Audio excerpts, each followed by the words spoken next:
नमस्कार, डायलॉगस में आपका स्वागत है। मैं हूं पवन कुमार। आप देख रहे हैं हमारा प्रोग्राम स्याह सफेद।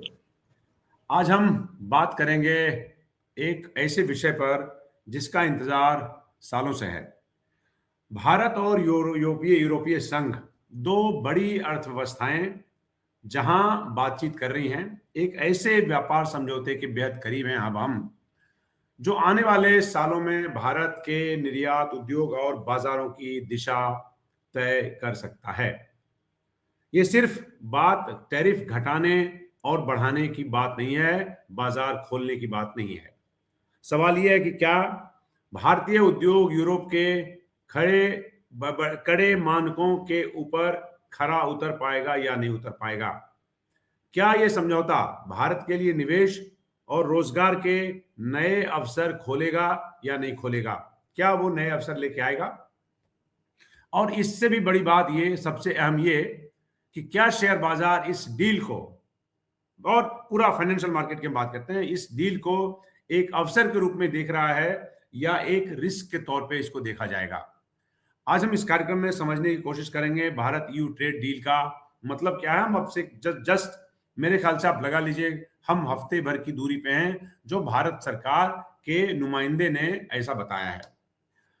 हम बात करेंगे आज की समझौता भारतीय बाजारों के लिए क्या गेम चेंजर हो सकता है, भारतीय सामानों को यूरोप में एक्सेस के लिए क्या गेम चेंजर साबित हो सकता है। दो बड़े मेहमान आज इस पर हमसे बात करेंगे और हम लोग कोशिश करेंगे कि बात को ब्लो बाय ब्लो अकाउंट दे सकें इस ट्रेड डील के बारे में। अभी ये ट्रेड डील इसलिए भी इंपॉर्टेंट है क्योंकि यूके से ट्रेड डील हमारा हो चुका है और यूएस से ट्रेड डील अभी होना बाकी है। इसकी टाइमिंग को समझिएगा, ये इसलिए इंपॉर्टेंट है क्योंकि इस ट्रेड डील के होने से शायद कुछ हमारी निगोशिएबिलिटी, जो हम अपने मेहमानों से बात करेंगे उसमें यूएस टैरिफ में हमारी निगोशिएबिलिटी थोड़ी बेहतर हो सकती है। क्या हमारे साथ दो मेहमान हैं, दीपक मैनी साहब हैं जो चेयरमैन है progressive federation of trade and industry के, और सुनील सुब्रमण्यम साहब हैं जो शेयर मार्केट के बड़े एक्सपर्ट हैं। सबसे आपसे शुरुआत करते हैं सुब्रमण्यम साहब कि एक जेफरीज की मैं रिपोर्ट पढ़ रहा था, जैसे हिंदुस्तान की कंपनियों को जैसे हम बात करते हैं, जैसे टेक्सटाइल में हमारा एक्सेस बढ़िया मिलेगा, फार्मा में, ऑटो में, इलेक्ट्रॉनिक्स में, साथ ही साथ जो केमिकल्स में, इसको आपके जैसे एक्सपर्ट लोग कैसे देखते हैं। देखिए, बात यह है कि मार्केट के हिसाब से आप देखेंगे, मैं उस तरह से बात करूंगा आपसे कि जी। ये एक डिफेंसिव जेस्चर, क्योंकि हमारी पूरी कोशिश, क्योंकि क्या 8 या 10 बार हमारी trade teams American trade team के साथ मिल चुके हैं, क्योंकि उधर ही मोदी जी और ट्रंप की जो मुलाकात हुई थी और $190 बिलियन से $500 बिलियन लेने की एक ख्वाहिश उन्होंने जताई थी। तो उस हिसाब से वहां पे हमारा ध्यान ज्यादा था, नहीं तो ये ईयू वाली डील पहले भी साइन हो सकती थी। इस जी। पे ध्यान बड़ा है क्योंकि यूएस में हमें दिक्कतें आई, कुछ रेड लाइंस है हमारी तरफ से, उनकी तरफ से, और वो डील इतनी आसानी से, इतना जल्द से जल्द एक कंप्लीट तरह से होने की अभी संभावना नहीं है। वक्त लगेगी और धीरे धीरे होगी। तो इंडिया के लिए इम्पोर्टेंट था कि अगर यूएस जैसे बड़ी मार्केट हमारे लिए समझे बंद हो चुकी है, क्योंकि 50% टैरिफ से कोई हमारे एक्सपोर्ट्स उसको टैकल नहीं कर सकता है। ऑलरेडी जी। मैंने रिपोर्ट्स पढ़ा है कि करीबन 20% हमारे यूएस के एक्सपोर्ट्स गिर चुके हैं। तो नेचुरली यूके के साथ हमने कर दिया। यूके तो अभी यूके में नहीं है। अब यूके का ये डील इसीलिए बहुत इंपॉर्टेंट है क्योंकि नहीं तो हमारी जो एक्सपोर्ट ओरिएंटेड बिजनेस है वहां पे, जी। क्योंकि ये सब मीडियम और स्मॉल स्केल बिजनेसेस है जहां रोजगार बहुत दिलवाते ये लोग, तो बहुत बड़ा संकेत में हम पहुंच सकते थे। इसलिए ये डील अब बहुत इंपॉर्टेंट है एज अ डिफेंसिव जेस्चर, और इसका साइन होने से अगर यूएस का भी साइन हो गया तो समझे मालामाल हो गया। मगर ये जरूरी है, हमारा मगर ये अलोन, हमारी नेगोशिएबिलिटी कुछ बढ़ेगी क्या सुब्रमण्यम साहब। देखिए वो कहना बहुत मुश्किल है बिकॉज यूएस की जो हम्म। मांग है वो है एग्री और डेयरी सेगमेंट को खुलवाना, और वो हम्म। हम किसी भी इसमें नहीं कर सकते, स्पेशली अगर यू के साथ हमने साइन कर दिया। क्योंकि ये जो आपको बात हो जेनेटिकली मॉडिफाइड गुड्स, यू का रूल्स बहुत स्ट्रिक्ट है। अगर समझिए हमने यूएस से भी कुछ भी संबंध किया और उसमें जेनेटिकल मॉडिफायर अलाउ किया, तो उन फार्म से, उन जगह से ईयू बिल्कुल एक्सेप्ट नहीं करेगी। तो एक तरह से पॉलिटिकली आप कह सकते हैं कि हमारी नेगोशिएटिंग चांस बेटर है, पर ग्राउंड रियलिटी में देखें तो ईयू का कंप्लीट माहौल डिफरेंट है फ्रॉम यूएस। तो डेफिनेटली पॉलिटिकली ये एक पॉइंट है कि अमेरिका भी समझेगी कि हमें हैंडकफ्ड नहीं है, यूएस के बिना नहीं जी नहीं सकते, ऐसी बात नहीं है, हम दूसरे रास्ते भी ढूंढ रहे हैं। तो as a defensive gesture, as a political negotiation gesture बहुत बहुत इंपॉर्टेंट है। जी। जो जब एक एक एक एक और सवाल आपसे पूछ के फिर उसके बाद आगे बढ़ते हैं, फिर दीपक मैनी साहब पे आते हैं। सुब्रमण्यम साहब, जो हम लोग अभी देख रहे हैं UK sorry EU trade deal, किस रूप में इसको देखा जा सकता है, देखा जा रहा है, या हम मान सकते हैं? जैसे मैं दो शब्द बताता हूँ आपको, ग्रोथ ट्रिगर मानेंगे, या लगता है जैसे इसके बहुत लिमिटेड इम्पैक्ट वाला डिसीजन होगा ये? देखिए, शॉर्ट टर्म में इसका लिमिटेड इम्पैक्ट ही होगा, मगर हम्म। मीडियम टर्म में ये ग्रोथ वाला जरूर हो सकता है। और मैं आंकड़े हम्म। से बताता हूँ, पूरी वर्ल्ड की जीडीपी आज $117 ट्रिलियन है। हम्म। उसमें 25%, $30 ट्रिलियन अमेरिका का इकोनॉमी है, हम्म। एक इकोनॉमी। चीन का हम्म। है 19 मिलियन, और पूरे यू का साथ मिला के है 19। तो जी। समझिए कि अब चीन को हम कोई एक्सपोर्ट नहीं कर सकते, तो हमारे लिए बचे हुए दो क्षेत्र है, एक यूएस का 30 और इधर का 19-20 समझे, तो 30 + 20 यानी 40% ऑफ वर्ल्ड इकोनॉमी को हम टारगेट कर सकते हैं। और यू के अंदर क्या है कि ट्रंप की तरह एक नए प्रेसिडेंट आके कुछ उसको गोलमाल नहीं कर सकता है, क्योंकि वो जी। डेमोक्रेटिकली ड्रिवन है, रूल्स बाउंड एक जगह है। तो ये कंसिस्टेंसी होगी, लॉन्ग टर्म ग्रोथ के लिए बहुत इंपॉर्टेंट होगा। अगर शॉर्ट टर्म में ये यूएस के जो हमें मिस हो रहा है उसको सब्स्टिट्यूट करेंगे, ये सोचना गलत होगा, क्योंकि शॉर्ट टर्म में ये डिफेंसिव टैक्टिक है।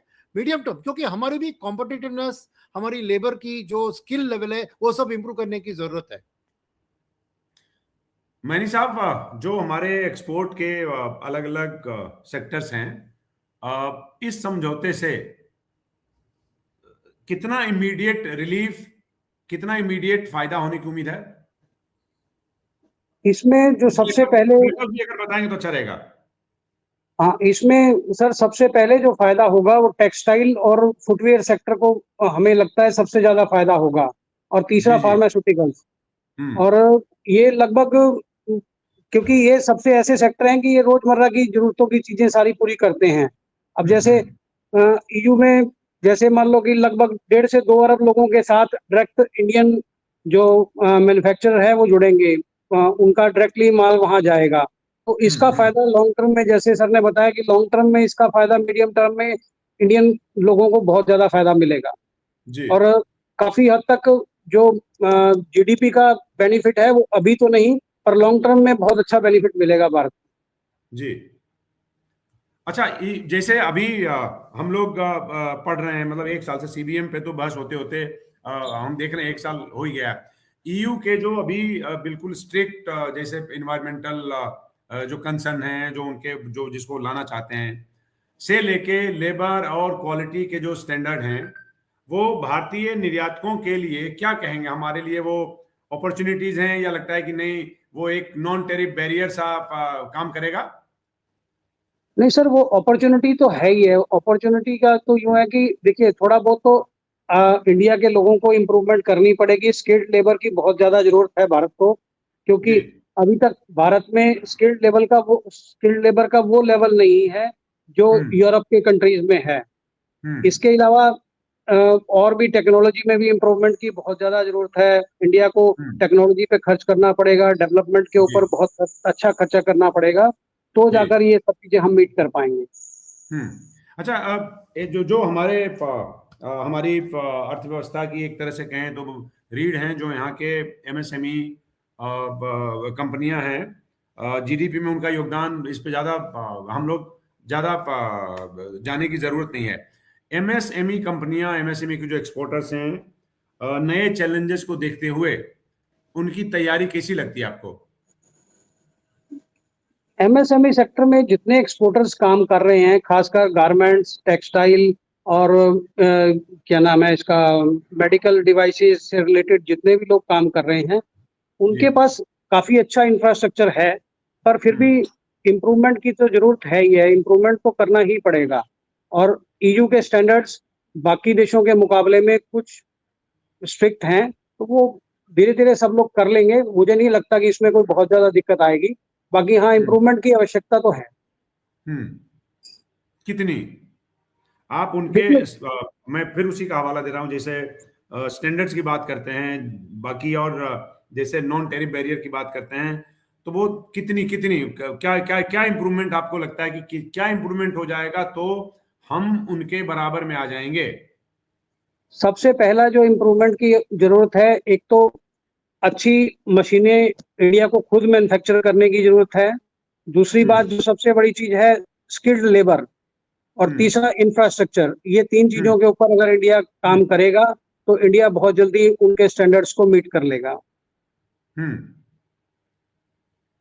अच्छा सुब्रमण्यम साहब, जो हम लोग अभी इन्वेस्टमेंट की बात कर रहे हैं, अभी जैसे अभी फाइनेंस मिनिस्टर की मीटिंग हुई, प्री बजट मीटिंग में कुछ लोगों ने बात की जैसे एफआईआई के निवेश पर, के डिफरेंट रेगुलेशंस पे, और चर्चा हुई कि किसको कैसे, अभी इसका स्टेटस क्या है। हम जब एफआईआई की बात करते हैं तो क्या ऐसा मान के चला जा सकता है कि जो ईयू ट्रेड डील है इसको ऑलरेडी वो फैक्टर इन हो चुका है, लिहाजा इसका कोई फर्क नहीं पड़ेगा आने वाले इन्वेस्टमेंट वगैरह पे? नहीं, ऐसे नहीं कह सकते, क्योंकि देखिए ये हम्म। सेक्टर स्पेसिफिक होगा। अब यू से हम्म। डील साइन होना है, ये खबर तो ऑलरेडी है, तो जी। दाम में है ऑलरेडी, सेक्टर स्पेसिफिक है। जैसे हम्म। टेक्सटाइल्स, फार्मा, मेडिकल इक्विपमेंट, इन्होंने जो जिक्र किया उन्हीं चीजों पर है। मगर क्या है कि तो यूएस के साथ डील डिले हो रही है, उसके कारण उधर अभी भी वो डिस्काउंट पे चल रही है relative to the rest of the market. तो नेचुरली हम्म। ये ईयूडी की साइनिंग से थोड़ा बहुत उन सेक्टरों में खरीदारी बढ़ सकती है, मगर वो बड़े पैमाने पे नहीं होगी, क्योंकि ये ज्यादातर जो सेक्टर है, फार्मा और आईटी को छोड़कर ज्यादातर ये मिड और स्मॉल कैप क्षेत्र में, जहां एफआईआई ज्यादा पार्टिसिपेट नहीं करते हैं। हम्म। एफआईएस की कोशिश ज्यादा होती है लार्ज कैप और लार्ज और मिड कैप में। फार्मा कुछ कंपनियां हैं, आईटी में जरूर कंपनियां हैं, पर बाकी के जो हम्म। क्षेत्र है, टेक्सटाइल, वहां पे हम्म। ज्यादा एफआईएस का डायरेक्ट निवेश नहीं आता है। खाली हम्म। ये कि एफआईएस के लिए बात यह है कि बहुत अलग सी चीज है, जैसे इंडिया की वैल्यूएशंस। जैसे इंडिया, हम्म। क्योंकि 40% एफआईआई जो इंडिया में निवेश करते हैं वो यूएस से सोर्स्ड है। तो अगर हम्म। अमेरिका की टेकर उनके लिए बहुत इंपॉर्टेंट है, इतना यूरोप का नहीं, कि यूरोप से उतना कैपिटल नहीं आता है। तो इसीलिए मेरा मानना है ये साइकोलॉजिकली इंपॉर्टेंट है। बट इस डील के कारण इमीडिएटली एफआईआई की जो बिकवाली चल रही है कंटिन्यूअसली बहुत महीनों से, वो पलटेगी, अभी बाइंग में चलेगी, ये सोचना बहुत गलत होगा। थोड़ा हम्म। बेनिफिशियल इफेक्ट होगा जीडीपी के ऊपर, जो भी जीडीपी के आंकड़े इंडिया के डालते हैं और एक मार्केट कैप को जीडीपी रेशो को लेकर वैल्यूएशन कैलकुलेट करते हैं, थोड़ी बहुत उधर बेनिफिट मिलेगी। ये हम्म। मानना कि हम्म। कुछ नहीं होगा, ये भी गलत होगा, मगर इतना एक बड़ा मूवर नहीं होगा ये। वेराज यूएस ट्रेड डील अगर साइन हो गया तो वो बहुत बड़ी एक जो डेमोक्रेट सोड है वो उठ जाएगी, और मेरे ख्याल में उससे ज्यादा आपको एफआईएस की स्रोत बढ़ने की गुंजाइश कर सकते हैं। मगर यू ट्रेड अच्छा, डील बड़े दिनों से एक, हम लोग जी जी, बोलिए बोलिए। नहीं, मैं कह रहा हूं कि ये नेसेसरी बट नॉट सफिशिएंट, अगर मैं वो हम्म। अंग्रेजी में फ्रेज इस्तेमाल करूं। जी। यू का डील जी। नेसेसरी हमें, बट ये सफिशिएंट नहीं है। हम्म। या हाल उसका फिलहाल ये में हम एक साल से देख रहे हैं, दो चीजों की तरफ निगाह आपकी निगाह ले चलूंगा मैं सुब्रमण्यम साहब। एक तो ये कि इधर कुछ टेंस सिचुएशन रहे यूरोपियन यूनियन और चाइना के बीच, और इवन एक सेक्टर उसमें से ऑटोमोबाइल का रहा। दूसरा एक तो ये फैक्टर, दूसरा ये कि पूरी दुनिया लगातार ये कहते रही, यूरोप भी, यूएस ने एक तरह से कहें इसको बहुत वोकल करके बताया कि साहब हमें China+1 पॉलिसी पे ध्यान देना चाहिए। इन दोनों मैटर्स में सबसे पहले उस पर ही बताएगा कि चाइना से जो उनके संबंध खराब है ईयू के, थोड़े बहुत जो बिटर हुए हैं, उसका उसका फायदा डबल करके हमें ईयू ट्रेड डील के बाद मिलेगा क्या? हम उनकी पहली प्रायोरिटी होंगे? देखिए, कुछ एक महीने पहले तक यही सोच थी। अब क्या हम्म। बदला है? ट्रंप ने हम्म। जैसे ही ग्रीनलैंड की बात उठाई, अब हम्म। यूरोप एंटी यूएस बन रहा है और चीन के करीब आ रहा है। ऑलरेडी कनाडा ने हम्म। देखिए चाइना के साथ बहुत डील साइन कर ली है। तो मेरे ख्याल में ये हम्म। ट्रंप की जो नाटक है, इसके कारण अब चाइना और ईयू नजदीक आ जाएंगे, क्योंकि हम्म। यूरोप ने अपना, अमेरिका ने अपना सही रंग दिखा दिया कि वो हम्म। नेटो को भी डिसबैंड करने की बात कर रही है, ये कर रही है। तो अमेरिका उतना अच्छा दोस्त अभी नहीं रहा ईयू का जी। जितना। तो अब चीन के साथ उनको चॉइस नहीं है, कुछ डील्स करना ही होगा। तो इसलिए चाइना प्लस वन उतना बड़ा यूरोपियन अपॉर्चुनिटी नहीं है जितना अमेरिका, बिकॉज अमेरिका का चाइना के साथ जरूर एक इमर्जिंग पावर है चाइना, और अमेरिका एग्जिस्टिंग पावर है, तो जी डेफिनेटली एंटी चाइना मूव था। मगर ट्रंप ने आके सब बिगड़ दिया है, इस उसकी चालाकी से, चालाकी कहूं या क्या कहूं मुझे पता नहीं, मगर ये जी ग्रीनलैंड की बात बहुत एक नर्व को टच कर दिया है यूरोप में।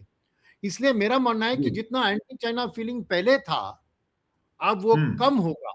तो मेरे ख्याल जी में इंडिया को चाइना के साथ मिलकर, क्योंकि चाइना के हम्म ऊपर भी लेबर कॉस्ट का दबाव है, अभी बढ़ रहा है, उनकी हम्म पॉपुलेशन डिक्लाइन हो रही है। तो अगर इंडिया हम्म चाइना गठबंधन करके ज्वाइंटली को प्रोडक्ट को पार्टली इंडिया में मैन्युफैक्चर, पार्टली चाइना में, और ईयू को एक्सपोर्ट करे, वो बेहतर होगा पार्टनरशिप में। ये नई ब्रिक्स के अंदर जो डायनामिक चल रहा है, जी उसको फायदा उठाकर, भले ही हमारी पॉलिटिकल और मिलिट्री अपोजिशन है चाइना के साथ, ट्रेड लेवल में आप ऑलरेडी देख रहे हैं, गवर्नमेंट ऑलरेडी कोशिश कर रही जी है कुछ कुछ बैरियर्स को लिफ्ट करे। अब चाइना के खिलाफ जो भी पहले हमने हम्म कार्रवाई ली थी, उसको अभी कम करा रहे हैं। तो अब है ट्रेड हम्म रिलेटेड गठबंधन चीन के साथ। तो चाइना प्लस वन है अभी, एक्चुअली चाइना प्लस इंडिया, तो चिंडिया कह सकते हैं। ये आने वाले दिन में मैं देख रहा हूं, क्योंकि यूएस पे अभी उतना भरोसा पूरी दुनिया को नहीं है। मैनी साहब जो हम लोग जैसे बार बार सीबीएम की बात करते हैं, ये बड़ा एक एक एक गांठ सा बना हुआ है। भारत के स्टील, सीमेंट और जो बाकी और मैन्युफैक्चरिंग, हमारा जो एक्सपोर्ट है, वो इससे कितना प्रभावित होगा? इस डील से? जी हाँ सर, इस डील से देखिए, एक्सपोर्ट तो पहले के मुकाबले तो नहीं, अभी बिना अमेरिका के साथ डील किए हुए उस लेवल पे तो नहीं पहुंचेगा, पर फिर भी हम्म एक्सपोर्ट तो कम से कम भी उसके मुकाबले में 50% तक एक्सपोर्ट हो जाएगा, सिर्फ हम्म यूरोप की डील के साथ। अगर यूरोप की हम्म डील पॉसिबल अगर होती है, जैसे अभी सुनने में आ रहा है कि 27 तारीख को मीटिंग हो रही है, तो उसमें शायद अनाउंस हो जाए, तो अगर ये डील हम्म होती है तो ये भारत के लिए एक कदम ऊपर तो रहेगा ही। वो हम्म अमेरिका की डील के मुकाबले तो नहीं, पर ऊपर तो जरूर रहेगा कदम। हम्म अच्छा, लंबी अवधि में जैसे हम लोग जब लॉन्ग टर्म की बात करते हैं, चलिए डील हो गई, मान लिया, लंबी अवधि में क्या ट्रेड ये हाई वॉल्यूम एक्सपोर्ट इकोनॉमी बनने में मदद करेगी क्या? बिल्कुल करेगी। उसमें आपको, जैसे मैंने पहले भी बताया, कि लगभग 2 अरब लोगों के साथ जुड़ेगी भारतीय हम्म, अर्थव्यवस्था। और जी आने वाले समय में ये भारतीय जो अर्थव्यवस्था है, इसके दम पर काफ़ी ऊपर तक जाने की उम्मीद रहेगी, क्योंकि हम्म एक बहुत बड़ी मार्केट खुल रही है। उसमें एक हम्म सबसे बड़ी देखिए, वो एक इतनी बड़ी मार्केट खुलेगी तो लोगों को बिज़नेस मिलेगा, और इंडिया से बहुत सारी चीज़ें और भी एक्सपोर्ट आइटम वाइज़ भी बढ़ने के बहुत ज़्यादा चांसेस रहेंगे। काफ़ी हम्म सारी आइटम सिर्फ़ आपका इसमें टेक्सटाइल या फुटवियर या आभूषण या मेडिसिन, इसके अलावा भी बहुत सारी चीज़ें ऐसी हैं जो एक्सपोर्ट में और वृद्धि होगी। हथकरघा उद्योग को काफ़ी वहाँ काम है उस एरिया में। हैंडीक्राफ्ट का हम्म काम जैसे वहाँ वो बहुत ज़्यादा बढ़ेगा। तो ये सब चीज़ें, इम्प्रूवमेंट तो आएगी उसमें। जैसे कुछ विषय ऐसे हैं, मैनी साहब, जैसे मान लीजिए एक बार बार इसका हवाला दिया जाता है कि रूल्स ऑफ ओरिजिन, क्या भारतीय निर्यातकों के लिए कि बहुत ही हिडन चैलेंजेस हैं क्या? नहीं, ऐसा कुछ नहीं है सर, कोई हिडन चैलेंज नहीं है। निर्यातक हम्म जब भी काम करते हैं, सब कुछ देखकर, पूरी टर्म्स कंडीशन पढ़ के, पूरे काम कोई जो उनके स्टैंडर्ड्स हैं उसके हिसाब से काम करते हैं। ऐसा कुछ नहीं हम्म है कि उसके लिए कोई चैलेंजेस बहुत ज़्यादा बढ़ेंगे। बाकी छोटे-मोटे हम्म चैलेंजेस होंगे तो उसको इंडियन एक्सपोर्टर सब कुछ करने के लिए तैयार हैं, रेडी हैं। आप लोगों से मशविरा किया गया यू ट्रेड डील से पहले? आपसे मतलब हुआ, मतलब आपके जैसे ऑर्गेनाइजेशन से, आपके जैसे जो इम्पोर्टेंट इंडस्ट्री के इंडिविजुअल्स हैं, हाँ जी। उसमें कोई राय राय मांगी गई, कोई हाँ, टेम्पलेट तैयार पिछली किया गया क्या? जी सर, लगभग पिछले 1 डेढ़ साल में 2 या 3 बार इसके ऊपर चर्चा हुई, और उस मीटिंग में भी हमने पॉइंट रखे थे, और हमने सरकार को पहले भी इसके बारे में लिख लिख के भी दिया है, लेटर भेजा है हम्म कि इसमें ये चीज़ें इम्प्रूव होनी चाहिए। इन चीज़ों में खासकर जो सबसे बड़ा जो फैक्टर है, वो टेक्सटाइल का, अगर सरकार जी मदद करेगी तो टेक्सटाइल बहुत बड़ा फैक्टर रहेगा। सुब्रमण्यम साहब, अगले 2-3 साल हम मान के चलते हैं कि 27 तारीख को ये डील हो जाता है, अगले 2-3 साल टॉप चैलेंजेस क्या रहेंगे? तो चैलेंज रहेगी, पहली चीज है कि प्रोडक्टिविटी लेवल हमारी बहुत लो है कंपेयर टू चाइना। तो अगर यूरोप को हमें कॉम्पिटिटिवली प्राइस्ड प्रोडक्ट्स देना है तो हमारी प्रोडक्टिव लेवल को इम्प्रूव करना है। सेकेंड, स्किल लेवल की बात है, क्योंकि अभी भी इंजीनियरिंग कॉलेज में जो भी भर्ती हो रहे हैं वो ज्यादातर आईटी में ही जा रहे हैं। तो एक नॉर्मल अपना जो कोर इंजीनियरिंग, जो सिविल इंजीनियरिंग, मैकेनिकल, ऑटो, उनमें हमने हमारे जो स्टूडेंट्स हैं उनको उस तरफ डायरेक्ट करके हमारी मैन्युफैक्चरिंग में हमें दम लाना पड़ेगा और उसी चीज पे हम यूरोप पे उनकी स्टैंडर्ड्स को मीट करें। थर्ड इज एनवायरमेंटल स्टैंडर्ड्स में इंडिया अभी भी उतने स्ट्रिक्ट स्टैंडर्ड्स नहीं अडॉप्ट करता है जितना यूके की जरूरत है। तो हमारे यहाँ पे भी बहुत से लॉज और लीगल में चेंजेस लाने की जरूरत है, क्योंकि एज ए नेशन हमने इसको थोड़ा ढीला ही रखा है। तो अगर अब वो नहीं चलेगा क्योंकि यूरोप बहुत स्ट्रिक्ट है। तीसरी बात। चौथी बात ये है कि देखिए, ये हम अभी एक्सपोर्ट्स की बात कर रहे हैं, मगर इतना इक्वली इंपॉर्टेंट मुझे इंपोर्ट सब्स्टिट्यूशन की बात है। क्यों मैं कह रहा हूं कि यूरोप से भी हम कुछ चीज, महंगी चीज खरीदते हैं, उसका इंडिजिनाइजेशन, जैसे राफेल की डील ने आपने देखा होगा कि न्यू राफेल को भी ऑर्डर किया हमने, उसमें इंडियन लोकलाइजेशन की एक मांग रखी है और वो भी पूरी। तो उससे हमारी टेक्नोलॉजी ट्रांसफर और डोमेस्टिक कॉम्पिटिटिवनेस इंप्रूव हो सकती है। ऐसा करना बहुत जरूरी है, नहीं तो हम उस लेवल पे नहीं पहुंच सकते हैं वो। और फाइनली मैंने कहा चैलेंज है कि चीन के साथ ये बैलेंस कैसे हम अचीव करें, क्योंकि ऑलरेडी यूरोप यूनियन बहुत सी चीज चीन से खरीदती है। अब उसको यहाँ पर सब्स्टिट्यूट करना है, डेफिनेटली हमारी लेबर कॉस्ट का एडवांटेज है, मगर स्किल का नहीं है, प्रोडक्टिविटी का नहीं है। इनके साथ गठबंधन करना इतना एक इजी जर्नी नहीं है, क्योंकि गलवान में हमारी फाइट भी हुई थी, तो इतना आसान नहीं है चीन का रिलेशन को मैनेज करना, मगर वो सबसे इंपॉर्टेंट होगा ईयू को अगर एक्सेस करना है। और फाइनल बात मैं कहूं कि यूएस के साथ हमारी 50% टैरिफ है, उम्मीद है कि ये रशियन वाला बैटर सॉल्व हो गया तो 25 पे आ जाएगी, और उधर सेम लेवल पे वियतनाम, बांग्लादेश, इनको उसी लेवल का टैरिफ है। मगर यूएस ने खाली 12 से 16% टैरिफ लगाया है बांग्लादेश और वियतनाम में। तो हमारे लिए फायदा उतना नहीं हो कि वहां पे ऑलरेडी लो है टैरिफ, तो उससे कंपटीशन में हम करेंगे तो हमको बहुत उससे सस्ता होना होगा। जो भी है, अगर जीरो टैरिफ बनता है तो फैंटास्टिक, नहीं तो जो भी टैरिफ नेगोशिएटेड डील में अनाउंस होता है उसका एडवांटेज होना चाहिए बांग्लादेश और वियतनाम, क्योंकि ऑलरेडी वो लो टैरिफ पे चल रहे हैं। और फाइनल बात मैं कहूंगा, आज इंडिया के साथ mother of all deal sign कर लिया 27 जनवरी को, मगर यह गारंटी नहीं है कि वियतनाम के साथ या बांग्लादेश के साथ 3 महीने बाद वो उनके साथ भी डील साइन कर ले। फिर क्या एडवांटेज रहेगा हमारे लिए, बिकॉज उनका भी लो कॉस्ट लेबर ये भी है। तो ये सब चैलेंजेस है कि आने वाले दिन में ये सब देखकर हमें झेलना है। मगर पॉलिसी रिफॉर्म्स, ये बजट शायद एक शुरुआत हो सकती है। पॉलिसी रिफॉर्म्स तो मैन्युफैक्चरिंग को आगे लेके जाने में बहुत बहुत महत्वपूर्ण है। अगर वो नहीं करेंगे तो ये ईयू से तरह के डील साइन करके कुछ फायदा नहीं होगा। अच्छा, ग्रीन सुब्रमण्यम साहब, ग्रीन एनर्जी और क्लाइमेट फ्रेंडली बिजनेस में इन्वेस्टमेंट की कितनी संभावनाएं आप देखते हैं? अभी मैं देखता हूं कि काफी ऐसे मौके आए जब स्कैंडिनेवियन कंट्रीज से ग्रीन कंपनियों ने दिलचस्पी दिखाई, लेकिन जब पैसा लगाने की बारी आती है ना, तो एक तरह से कहें थोड़ा सा अप्रीहेंशन दिखता है उनमें।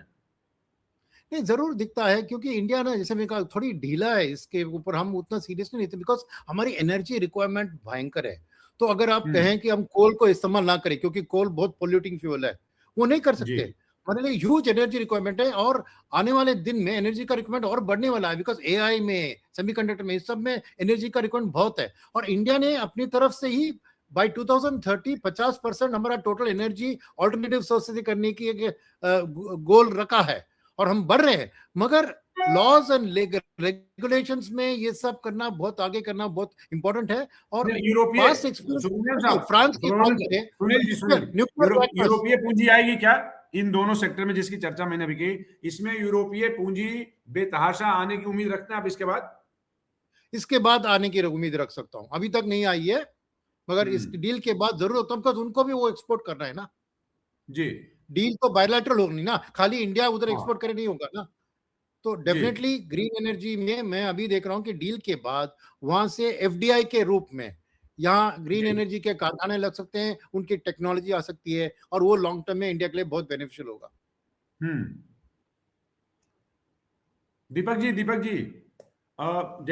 एक सवाल आपसे पूछना ये बड़ा जरूरी है कि हम लोग उस चौराहे पे पहुंच गए हैं, उस मौके पे पहुंच गए जहां ये समझना जरूरी है कि क्या ईयू बाजार में हमें एंट्री देने के लिए, मार्केट एक्सेस के लिए भारतीय कंपनियां हैं, तो कहते हैं बहुत कंजर्वेटिव हैं, इन्वेस्टमेंट के बहुत फैसले लेने में देरी करते हैं, मतलब 10 और तरह की बातें जो थर्ड वर्ल्ड की प्रॉब्लम है। तो भारतीय कंपनियों को बड़ा माइंडसेट शिफ्ट करना पड़ेगा मार्केट एक्सेस करने के लिए। वो क्या देखते हैं आप?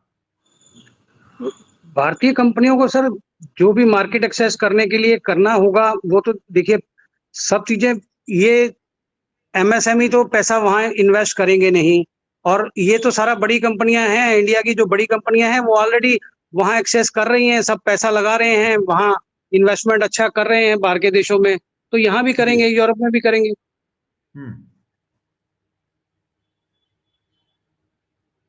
हाँ, कुछ कहना चाह रहे थे?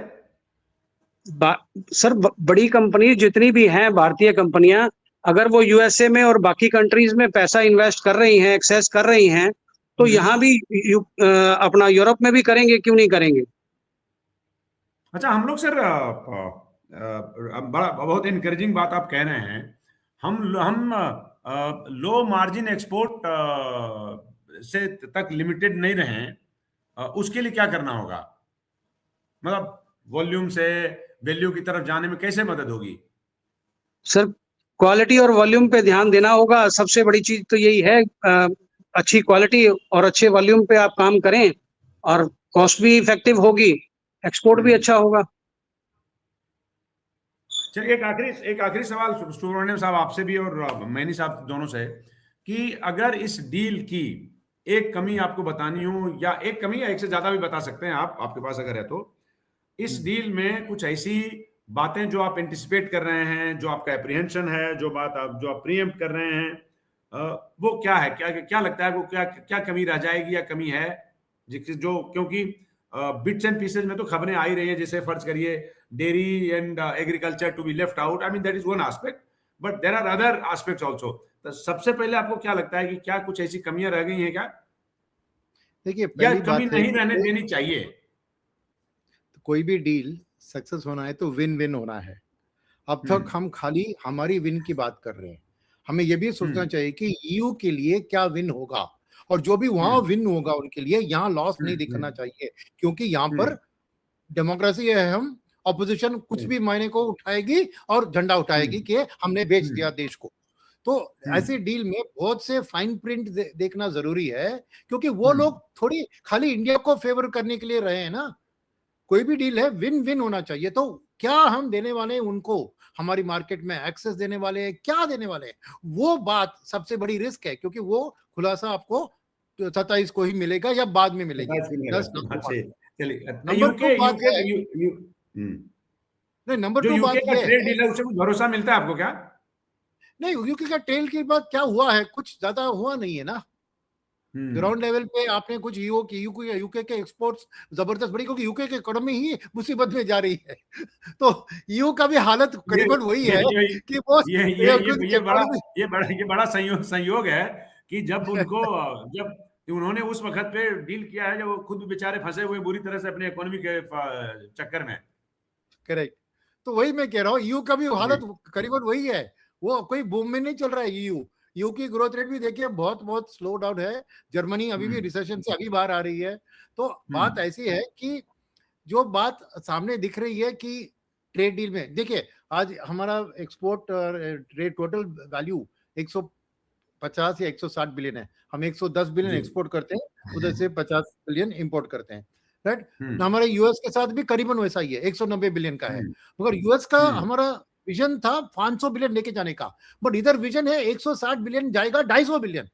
तो उसकी जो स्केल ऑफ ग्रोथ, क्योंकि वो देश इतना बढ़ नहीं रही है, एजिंग उधर प्रॉब्लम में बिग प्रॉब्लम है, उनके बुजुर्ग लोग और भी बुजुर्ग हो रहे हैं और नए पैदा नहीं हो रहे हैं, तो एजिंग इकोनॉमी है, क्या जरूरतें होगी उनकी। तो फ्यूचर ग्रोथ, वेरएस अमेरिका का ग्रोथ फ्यूचर में बहुत भयंकर होगा किसी भी हालत पे। तो मेरा क्या कहना है कि ये एक डिफेंसिव, जैसे मैंने शुरुआत में कहा था, ये डिफेंस के तौर पर बहुत बढ़िया डील है, क्योंकि आज के मौके में जब यूएस इतना हमें ट्रीट कर रहा है, ऐसे दिखाना कि देखिए एक बहुत बड़ा ब्लॉक हमारे साथ डील कर रहा है, ये हमारे लिए बहुत इंपॉर्टेंट है, साइकोलॉजिकली, पॉलिटिकली और नेगोशिएटिंग में और भी। मगर टेम्पलेट का भी काम कर सकता है। करेक्ट।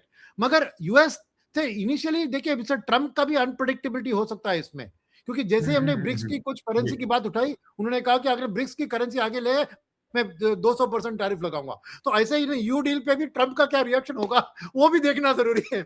जी जी जी।